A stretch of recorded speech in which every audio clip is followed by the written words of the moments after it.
আজ আপনাদের দেখাবো চুল পাকনামি করা মাছের সাথে ভাতের সিদ্ধ।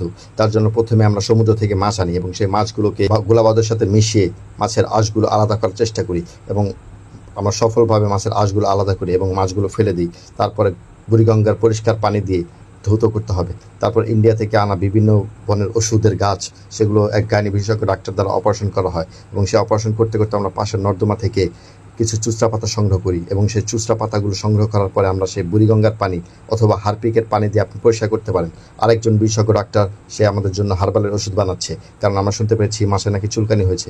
তার জন্য দিয়ে দিলাম গোলা বারুদ, তারপরে লাল বালির টুকরো এবং সাথে দিয়ে দিতে হবে অবশ্যই ব্লিচিং পাউডার, অথবা ব্লিচিং পাউডার না থাকলে সালফিউরিক অ্যাসিড দিতে পারেন এবং তারপরে দিয়ে দেবেন ভিমবার না থাকলে সেক্ষেত্রে আপনি কেরোসিন তেল ইউজ করতে পারেন। এতে করে আপনি খুব বিশ্রী একটি স্বাদ পাবেন এবং খেতেও অখাদ্য মনে হবে। তারপরে সেগুলো করে মিশিয়ে নিয়ে আমরা আইসের সাথে মিশিয়ে নিচ্ছি। তারপর চুচড়া পাতা দিয়ে সে ঢেকে দিচ্ছি, কারণ এগুলো একটু পরে নরকের আগুনে পোড়ানো হবে।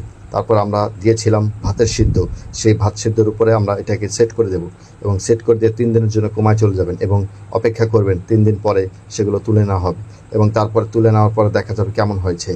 হয়ে গেছে 3 দিন।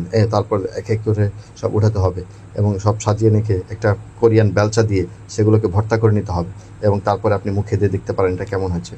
অসাধারণ হয়েছে। আমি তো ভাবতে পারিনি এটা এত মজা হবে।